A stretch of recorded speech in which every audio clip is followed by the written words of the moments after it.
Cable Bahamas has always been considered the innovator. People can have confidence in Cable Bahamas as a mobile operator because of our past history. We've proven to the Bahamian community that we are in fact able to manage additional services as a telecommunications company. Customers expect the best from Cable Bahamas. The technology that we bring is revolutionary technology because we know that the Bahamian public, they deserve it, and Cable Bahamas is here to bring it to them.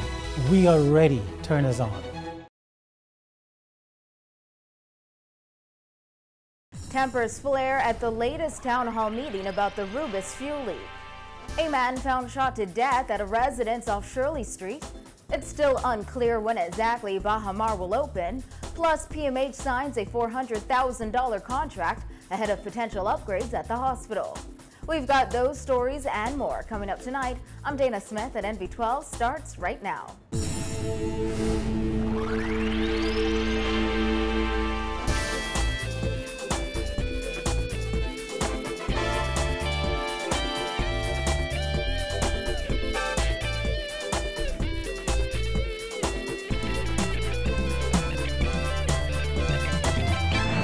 News tonight. Tempers flared last night as hundreds of people packed Grace Community Church for a town meeting designed to give frustrated Marathon residents a chance to express their concerns after that Rubis gasoline leak in their area. However, that town meeting took a deeply divisive political tone as the voices of many concerned Marathon residents were drowned out by those with dissenting views. Kyle Joaquin has the story.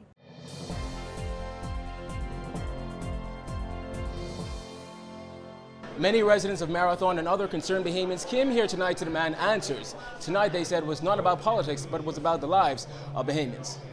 You are not fit to represent the people of the Marathon Estate, and we, the people of the Marathon Estate, want you to tender your resignation to the Governor General tomorrow morning. Okay, sir. Okay. 10 o'clock. Sir. 10 o'clock tomorrow morning. I understand. 10 o'clock tomorrow morning. Please. What started out as a meeting to inform concerned residents of Marathon quickly turned into a heated back and forth between attendees. At times, those residents and a few others got into it for various reasons. One of those heated moments unfolded after Annette Bullard Pratt made this statement to Marathon MP Jerome Fitzgerald. Mr. Fitzgerald, you are the MP for this area, and I'm certain because you are in cabinet, you knew exactly what was going on. And so I believe that if you truly cared about the residents of Marathon, I feel as though you should have called a meeting and informed the people of what was going on. If we are not going to allow the people to speak and to ask their questions, then we might as well discontinue the meeting. Might as well.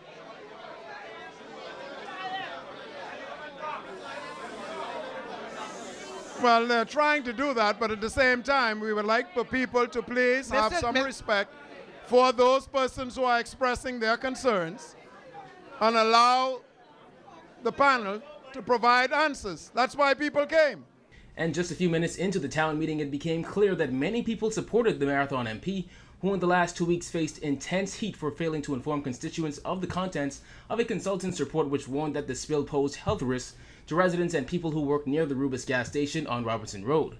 Those supporters cheered Fitzgerald upon entrance and shouted that he will be re-elected the next MP for Marathon as he left.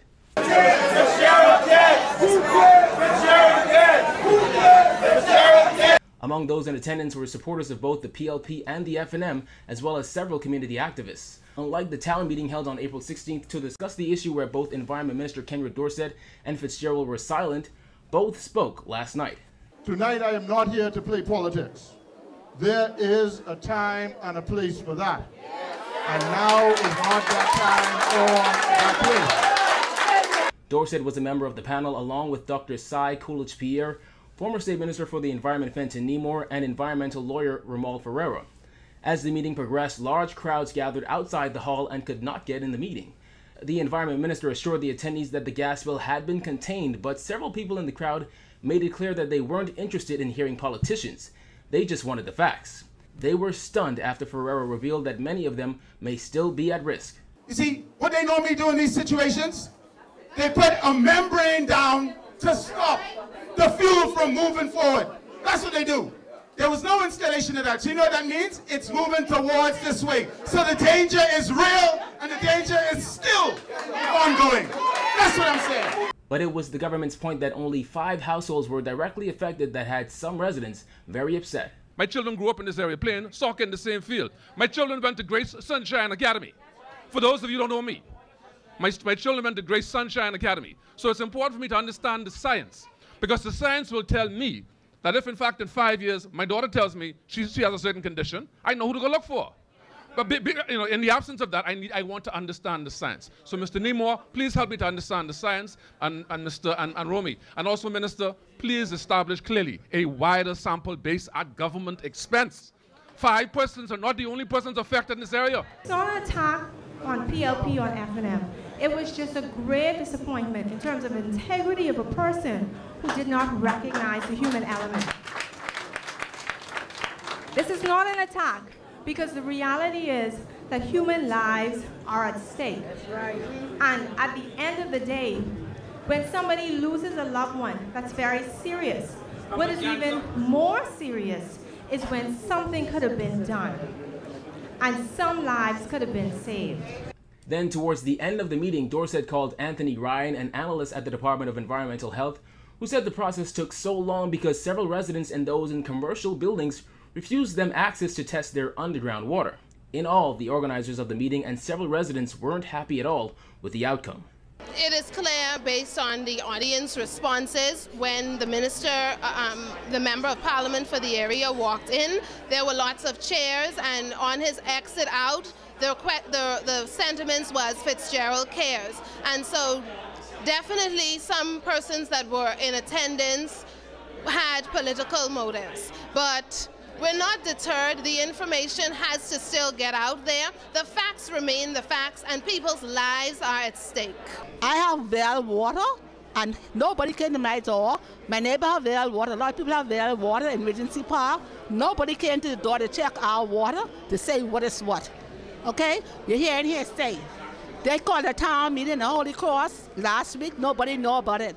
But the meeting that is effective for marathon people, we can't have a voice in here because why? Too many other people who don't live in this constituency have more voice in them.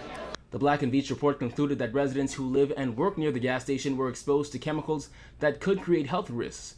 The government yesterday expressed sincere regret and apologized for how long it took to release that report. Reporting for NB12, I'm Kyle Joaquin. The murder count jumped by 1 today after police discovered the body of a man shot dead in his home just off Shirley Street. Simone Davis was at the scene and filed this report.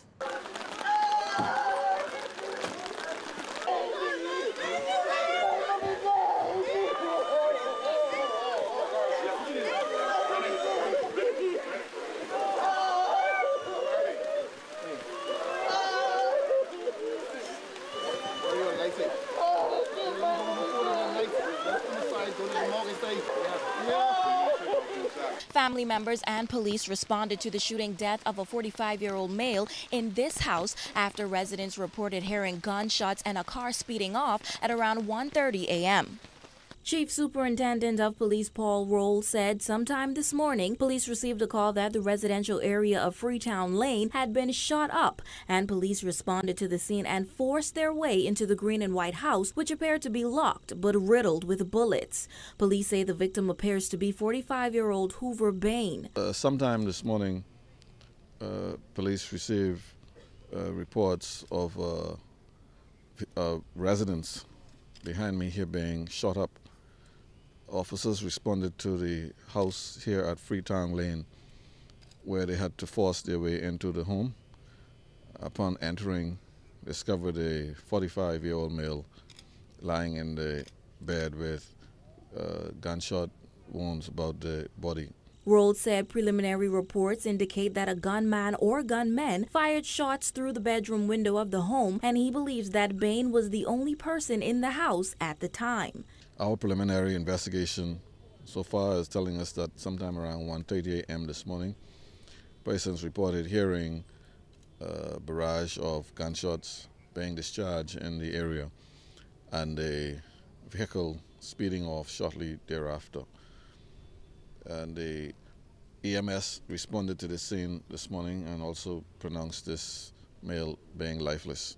Relatives who stood outside an adjacent house in the rain held one another and wept, and some screamed uncontrollably as Bain's body was rolled out of the house and into a hearse.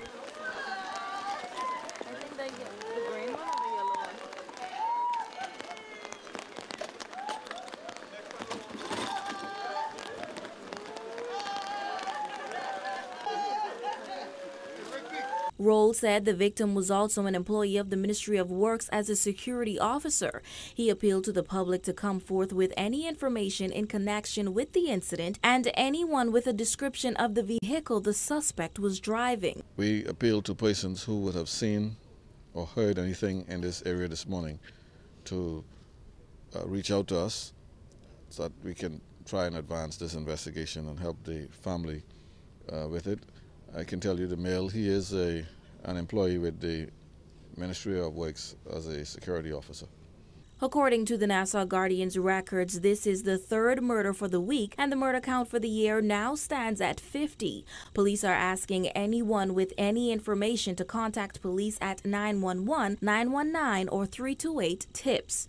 Reporting for NB12, I'm Simone Davis. More than a month after Baha Mar delayed its opening, it's still unclear when the mega resort will welcome its first guests. And just yesterday, it was revealed Baha Mar has reassigned more than 1,000 of its workers. Well, the news is not sitting well with Bahamas Hotel Catering and Allied Workers Union President Nicole Martin, who accused Baha Mar of being unable to live up to its promises. Jasmine Brown has more in this report. The uncertainty surrounding Baha Mar comes as no surprise to Martin, who now says workers there will need representation now more than ever. Baha Mar pretty much sold us a dream, one that they could not deliver. Martin was responding to the news that Baha Mar canceled all existing reservations until August in order to minimize guest inconveniences and concerns. Martin said she was always wary of Baha Mar's lofty promises. I believe we were sold a bag of goods.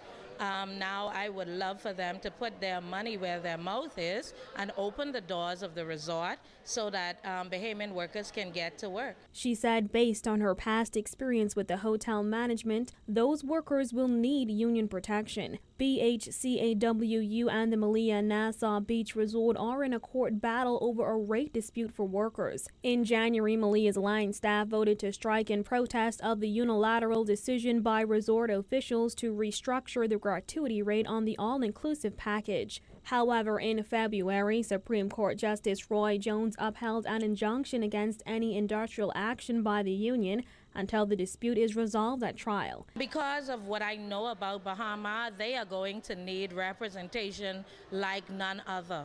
Malia is a part of the Baha Mar group. We're in court right now, so I'm not going to say too much about that. But it's an indication of what the thinking is at Baha Mar. If they don't get their way, they will starve you to death. And it's for that reason Martin said she intends to go after Baha Mar workers once the doors are officially open. We get strength by our numbers.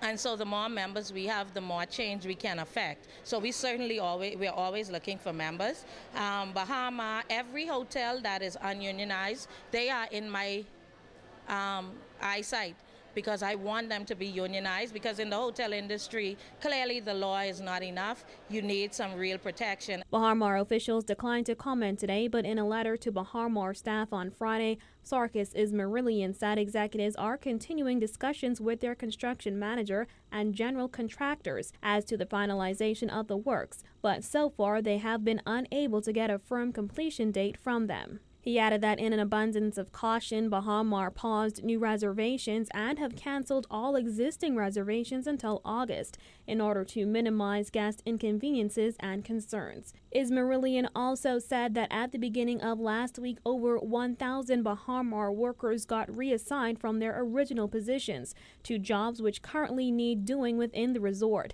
such as security and fire watch, construction cleaning, cleaning of the resort perimeter, and loading of furniture and fixtures to the hotels.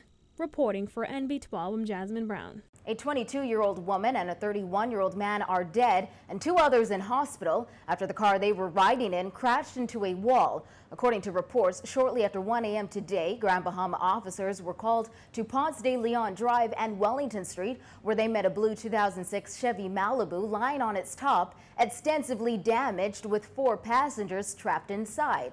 The car had run into a residential wall. Officers of the Fire Branch and Traffic Department were called to the scene, along with EMS personnel, where the jaws of life had to be used to get the victims out of the damaged car. The driver of the vehicle and a passenger succumbed to their injuries at the scene. The 2 other remaining passengers, another man and another woman, were taken to the Rand Memorial Hospital, where they are listed in critical condition. Police are now sending a strong warning to always buckle up and drive within the speed limit. Officers are also encouraging the public to refrain from drinking and driving.